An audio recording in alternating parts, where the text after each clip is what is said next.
Vande Mataram students, ધોરણ 9 અને વિષય સંસ્કૃત, એમાં ચોથો પાઠ છે વલ્ભી વિદ્યા સ્થાનમ. વલ્ભી વિદ્યા સ્થાનમ. આ પાઠમાંથી આપણને જે આપણી વિદ્યાપીઠો હતી અને એમાંની પણ પ્રસિદ્ધ વિદ્યાપીઠ નાલંદા, તેમાં ભણાવવામાં આવતા વિષયો, તેમાંથી અધ્યયન પ્રાપ્ત કરીને, જ્ઞાન પ્રાપ્ત કરીને વિદ્વાનોની ઉપાધિ મેળવેલા મહાનુભાવોનો પરિચય અને સાથે સાથે એ સમયની વિદ્યા, તેનું મહત્વ અને પરિણામ પ્રાપ્ત થવાથી મળતા પુરસ્કારો વગેરેની ચર્ચા આપણે આ ચોથા પાઠમાં કરીશું, વલ્ભી વિદ્યા સ્થાનમ. અને છેવટે અત્યારના સમયે આ વલ્ભી વિદ્યા સ્થાનમ છે એની હાલના સમયમાં ક્યાં એ છે વલ્ભી વિદ્યા સ્થાનમ, એ પાઠની શરૂઆતમાં છે. અંત ભાગમાં એ વલ્ભી વિદ્યા સ્થાનમની વલ્ભી વિદ્યાપીઠ છે એની અત્યારે પરિસ્થિતિ શું છે, હાલત શું છે, એનો અભ્યાસ આપણે કરીશું. તો સૌથી પહેલા ચોથો પાઠ છે વલ્ભી વિદ્યા સ્થાનમ. એના વિષય પ્રવેશ ઉપર પ્રસ્તાવના જે આપેલી છે એને આપણે જોઈએ તો ખ્યાલ આવશે કે શું વિષય વસ્તુ આપણને આ પાઠમાંથી મળવાનું છે. તો પાઠ્યપુસ્તક સાથે રાખો ને એમાં જુઓ, પ્રસ્તાવનામાં લખેલું છે કે પ્રાચીન કાળમાં ભારત દેશમાં વિદ્યાનો વ્યાપક પ્રચાર અને પ્રસાર હતો. વિદ્યાનું મહત્વ અનેક ગણું હતું પ્રાચીન સમયમાં અને અત્યારે પણ છે. પ્રાચીન બૃહદ ભારતના અનેક મહાનગરોમાં મોટા મોટા વિદ્યા સ્થાનકો હતા, એટલે કે વિશ્વવિદ્યાલયો. અને આ વિદ્યાલયોમાં દેશ વિદેશના વિદ્યાર્થીઓ આવીને વિદ્યાભ્યાસ કરતા હતા. આવું જ એક વિદ્યા સ્થાનક એટલે કે વિશ્વવિદ્યાલય આપણા ગુજરાત પ્રદેશમાં પણ હતું. આખા ભારતમાં જેમ જુદી જુદી જગ્યાએ વિશ્વવિદ્યાલયો હતા પ્રાચીન સમયમાં, એ રીતે આપણા ગુજરાતમાં પણ વિશ્વવિદ્યાલય હતું. એ કયું? પ્રસ્તુત પાઠમાં તેનો પરિચય કરવાનો છે. મુખ્યત્વે આવા વિદ્યાલયોની પઠન પાઠન વ્યવસ્થા, પઠન એટલે ભણવું, ભણાવવું, પઠન અને પાઠન, પઠન એટલે ભણવું અને પાઠન એટલે ભણાવવું, વ્યવસ્થા અને વિષયોનો ખ્યાલ આવે તે રીતે પાઠ તૈયાર કરેલો છે, આપણી સમક્ષ મૂકેલો છે. પાઠનું વિષય વસ્તુ ભૂતકાળ સાથે સંકળાયેલું હોવાથી, પાઠનું વિષય વસ્તુ ભૂતકાળ સાથે સંકળાયેલું હોવાથી આ પાઠના વાક્યોમાં ભૂતકાળના ક્રિયાપદો શીખવાનું લક્ષ્ય પણ રાખવામાં આવ્યું છે. ભૂતકાળના ક્રિયાપદો. પાઠની ભાષા સરળ હોય, ક્રિયાપદોના અભ્યાસની સાથે સાથે નામપદોના રૂપો તથા સમાસનો પણ અભ્યાસ કરાવી શકાશે. હવે એવું કીધું છે કે નામ રૂપોનો પણ અને સમાસનો પણ અભ્યાસ કરાવી શકાશે. તો હવે થોડીક આજે વાત નીકળી છે વ્યાકરણને લગતી, તો એના વિશે થોડી ઘણી માહિતી આપણે જોઈએ. તો નામના રૂપો છે એનાથી તમે પરિચિત છો.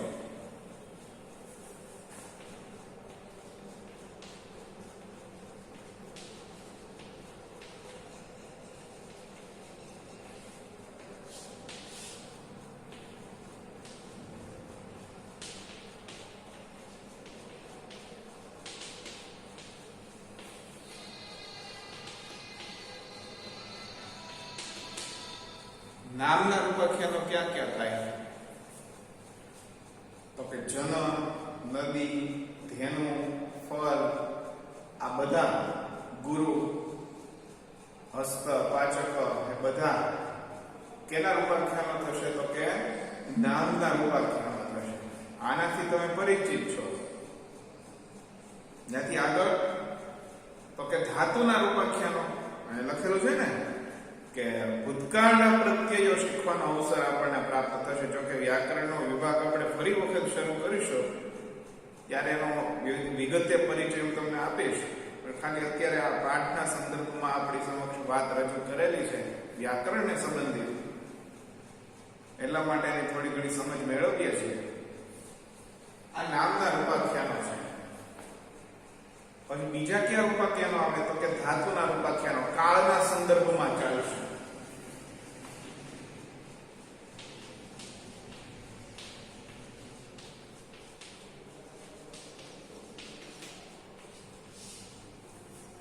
ક્યાં રૂપાખ્યાનો? તો કે ધાતુના રૂપાખ્યાનો. હવે આજે ધાતુના રૂપાખ્યાનો છે એ કાળ પ્રમાણે ચાલે. તો એમાં ક્યાં ક્યાં આવશે કાળમાં? તો એક તો વર્તમાન કાળ, બીજું સામાન્ય ભવિષ્ય કાળ,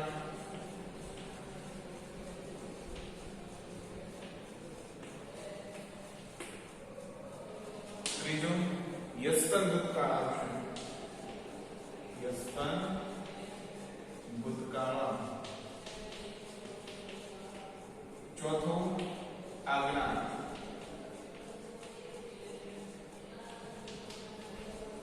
અને પાંચમું વિદ્યા. આટલા આ ધાતુના રૂપાખ્યાનો છે. ક્યાં ક્યાં છે જોવો જોઈએ. ધાતુના રૂપાખ્યાનો ક્યાં ક્યાં છે? ક્યાં કાળ પ્રમાણે છે?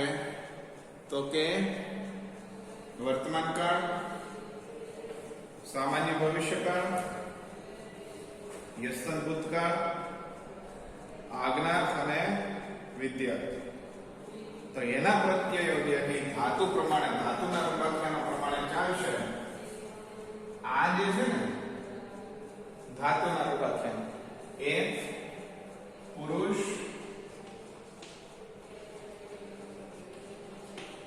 અને વચન પ્રમાણે ચાલે. ઉત્તમ પુરુષ, મધ્યમ પુરુષ, અન્ય પુરુષ, વચન એક વચન, દ્વિવચન, બહુવચન.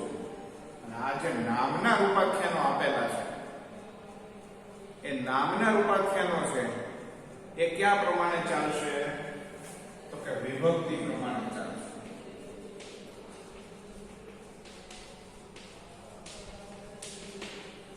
ક્યાં પ્રમાણે?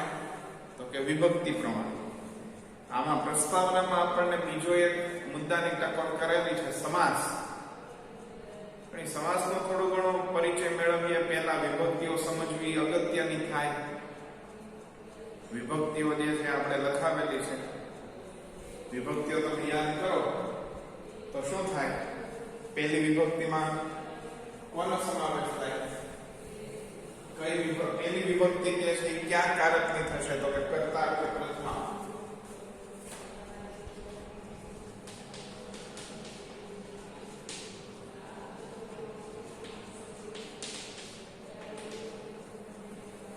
કર્તા કારકની પ્રથમા વિભક્તિ થાય. જો આના સંદર્ભમાં જ વાત કરીએ છીએ કે જે આપણા પ્રસ્તાવનામાં આપેલું છે. કર્તાર્થ પ્રથમા એટલે કે કર્તા કારકની પ્રથમા વિભક્તિ થાય એટલે કે ક્રિયાનો કરનારો એ કર્તા થાય. જે ક્રિયા કરે છે એ કર્તા થશે. ઉદાહરણ હતું કે રામઃ રાવણં હંત. રાવણ હંત. આ રાવણને હણવાની ક્રિયા થાય છે. હંત એટલે હણવું, મારી નાખવું એવું થાય. રાવણને હણવાની ક્રિયા થાય છે, રાવણને મારવાની ક્રિયા થાય છે, રાવણનો વધ કરવાની ક્રિયા થાય છે. પણ એ કરે છે કોણ? રામ. તો રામ જે છે એ શું થાય? શું થાય? કર્તા. કઈ વિભક્તિમાં આવે?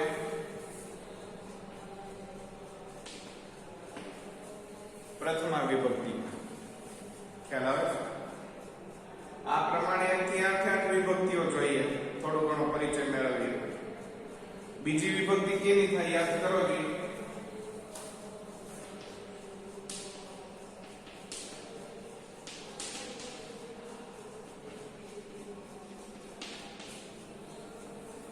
કર્માર્થ દ્વિતીય. કર્માર્થે દ્વિતીય એટલે કર્મકારકની કેટલા વિભક્તિ થાય? બીજી વિભક્તિ થાય. કર્મકારકની કેટલા વિભક્તિ થશે? બીજી વિભક્તિ થાય. ઉદાહરણ એનું જ રે. રામ હણવાની ક્રિયા કરે છે, પણ હણવાની ક્રિયાની અસર કોના ઉપર થાય છે? તો કે રાવણ ઉપર. તો ક્રિયાની અસર જેના ઉપર થતી હોય એ કર્મકારક થાય, બીજી વિભક્તિમાં મુકાય. રાવણ શબ્દ છે કર્મ થાય દ્વિતીય વિભક્તિમાં. ખ્યાલ આવે છે? આ કર્માર્થે દ્વિતીય છે. પછી કરણાર્થે તૃતીય. કરણકારકની ત્રીજી વિભક્તિ થાય.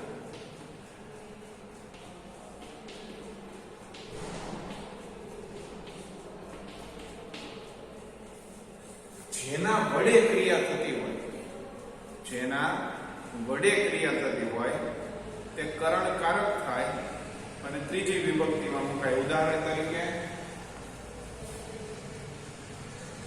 રામ રાવણ બાણેન અતઃ. તમે જો પ્રશ્ન કર્યો આવ્યો બાણેન અતઃ જે છે ને ક્રિયાપદ છે. હણવાની ક્રિયા થાય છે કરે છે કોણ? તો કે રામ. રામ કરતા થાય. હણવાની ક્રિયાની અસર કોના ઉપર થાય છે? તો કે રાવણ ઉપર. તો કે રાવણ જે છે એ કર્મ થાય. રામ રાવણને હણવાની ક્રિયા કરે છે કોના વડે? તો કે બાણેન. એટલે બાણેન શબ્દ છે એ કરણકારક થાય અને તૃતીય વિભક્તિમાં મુકાય. એટલે બાણેન શબ્દ છે એ કઈ વિભક્તિમાં આવે? તૃતીય વિભક્તિ. ચોથી વિભક્તિ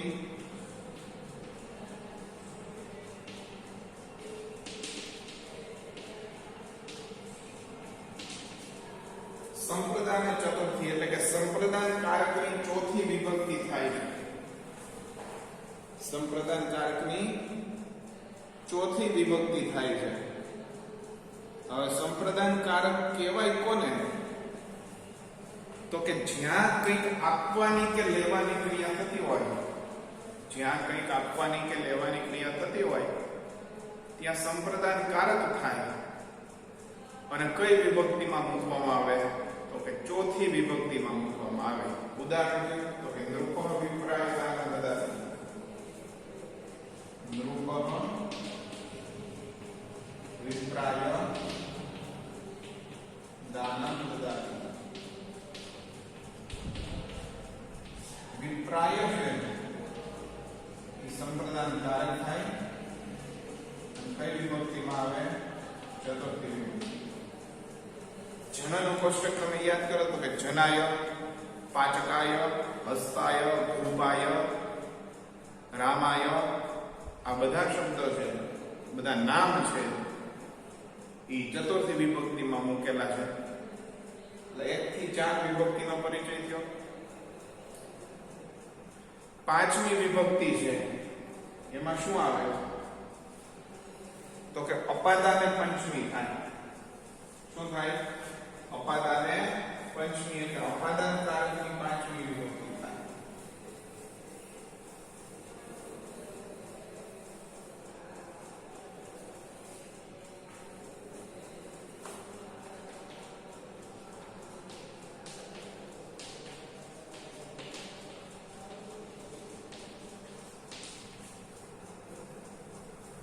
અપાદાન પંચમી એટલે અપાદાન કારકની પાંચમી વિભક્તિ થાય. જ્યારે કોઈ વ્યક્તિ કે વસ્તુ એકબીજાથી અલગ થતા હોય, જ્યારે કોઈ વ્યક્તિ કે વસ્તુ એકબીજાથી અલગ થતા હોય ત્યારે અપાદાન કારક થાય અને પાંચમી વિભક્તિમાં મૂકવામાં આવે. ઉદાહરણ તરીકે ધાવતઃ અશ્વાત પતતિ, ધાવતઃ અશ્વાત પતતિ, ઘોડે સવાર ઘોડા પરથી પડે પણ પર્ણાત પતતિ, પર્ણઃ વૃક્ષાત પતતિ, પર્ણઃ વૃક્ષાત પતતિ, પાંદડું પડે છે પણ ક્યાંથી? તો કે વૃક્ષ પરથી. શેનું ઉદાહરણ જોઈએ? શું થાય?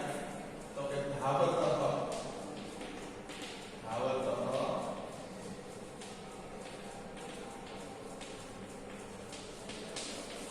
અશ્વાત પદ્ધતિ. અશ્વાત શબ્દ છે ઘોડે સવાર જે છે, ઘોડે સવાર ક્યાંથી? તો કે અશ્વાત દોડતા ઘોડા પરથી. ક્યાંથી પડે છે? ઘોડા પરથી. પતતિ એટલે કે પડે છે.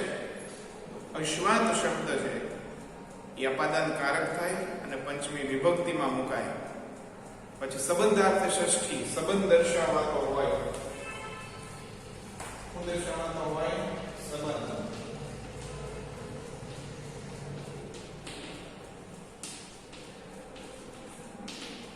પથિકાઃ સમુદ્રસ્ય જલમ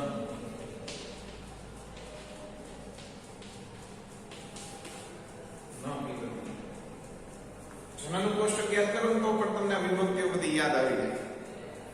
પથિકા એટલે વટે માર્ગો, સમુદ્રસ્ય એટલે કે જળાશયનું, જનસ્ય, રામસ્ય, નૃપસ્ય, ભૂપસ્ય, પાચકસ્ય, હસ્તસ્ય, ષષ્ઠી વિભક્તિ એક વચનના રૂપ છે બધા. એટલે પથિકા હા એટલે વટે માર્ગો, સમુદ્રસ્ય જલમ ન પીબતિ, આપણે સમુદ્રનું પાણી પીતા નથી કેમ કે પાણી ખારું હોય એટલા માટે. એટલે સંબંધાર્થે ષષ્ઠી થાય. પછી અધિકરણાર્થે સપ્તમી.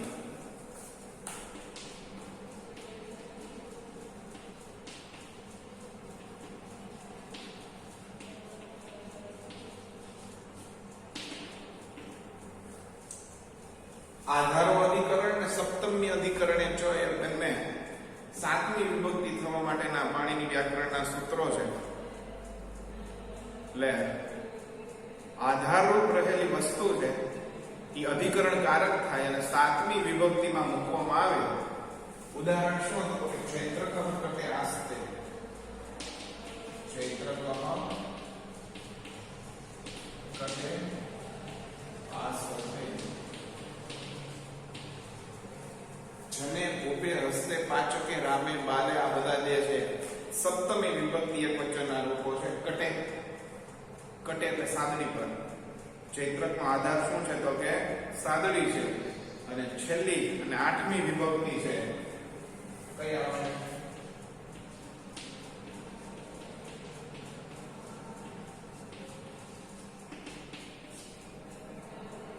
ગો રામ મામ ઉદ્ધાર. હે રામ મારો ઉદ્ધાર કર. એટલે કે હે રામ એટલે કે હે ઈશ્વર અમારું કલ્યાણ કર. તો કોને ઉદ્દેશીને કીધું છે? ભગવાન રામને. એટલા માટે થઈને ભો રામ એટલે કે હે રામ એ શબ્દ છે એ શેમાં આવશે? તો કે સંબોધન વિભક્તિમાં આવશે. એટલે આ વાત થઈ. અહીંયા લખેલું છે પ્રસ્તાવનામાં. અને વ્યાકરણ વસ્તુ એવી છે કે જો વારંવાર એનો રિવિઝન ન કરો એટલે ભૂલાઈ જાય. બરાબર? એટલા માટે થઈને 8 વિભક્તિઓ છે એક વખત આપણે યાદ કરી. એટલે ટૂંકમાં યાદ ઈ રાખવાનું છે કે આમાં લખેલું પ્રસ્તાવના નામના રૂપાખ્યાનો, ધાતુના રૂપાખ્યાનો. નામના રૂપાખ્યાનો આ છે બધા: જન, નદી, ધેનુ, ફળ, ભાનુ, આ બધા નામના રૂપાખ્યાનો છે. અને આ બધા કાળના રૂપાખ્યાનો. એમાં ધાતુના રૂપાખ્યાનોમાં પરસ્મય પદ અને આત્મનિ પદ આવે. પણ એ જયારે ધાતુના રૂપાખ્યાનો ચલાવશું ત્યારે એનો અભ્યાસ કરશું આપણે. અત્યારે ખાલી આટલી સમજ મેળવવાની છે.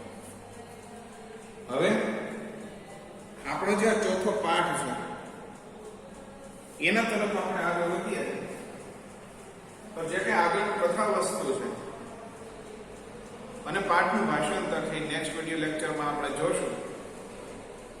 નેક્સ્ટ વિડીયો લેક્ચરમાં મળશું. ધન્યવાદ.